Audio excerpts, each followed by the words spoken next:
શું તમે પણ બટરફ્લાય હેર કટિંગ શીખવા માંગો છો? તો હેર વોશ કર્યા પછી હેરને સેક્શન પાર્ટમાં ડિવાઈડ કરી લો.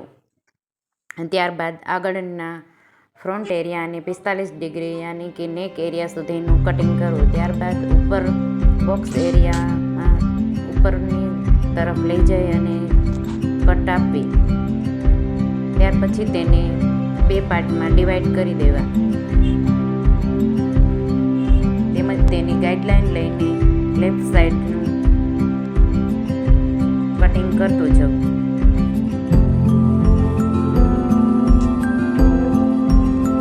લેફ્ટ સાઈડમાં ઉપરના બોક્સ એરિયાની ગાઈડલાઈન લઈને સેક્શન પાડી 60 ડિગ્રી કટ કરું.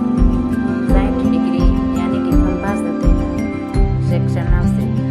આવી જ રીતના લેફ્ટ સાઈડ અને રાઈટ સાઈડ બંને સાઈડ 60 ડિગ્રી કટ કરું. કટ કર્યા બાદ બધા જ ફ્રન્ટ અને ક્રાઉન એરિયાના બધા હેરને ઉપરની તરફ લઈ જાઉં.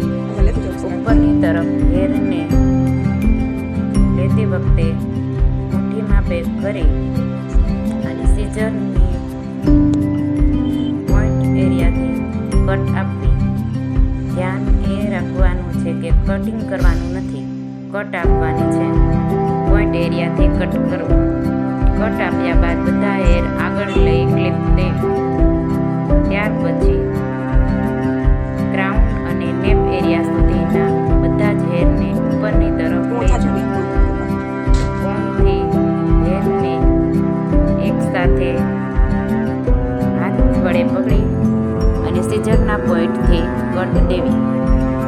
બધા હેરને કટ દીધા પછી આગળના ફ્રન્ટ એરિયા તરફ લેવા.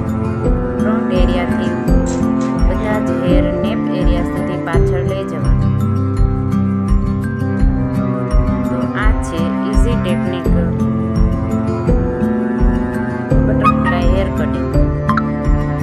જુઓ, વિધાઉટ બ્લો ડ્રાયર યાની કે બ્લો ડ્રાયર કે હીટ કર્યા વગર ઇઝી ટેકનિકથી આ બટરફ્લાય તમને કેવું લાગ્યું? તો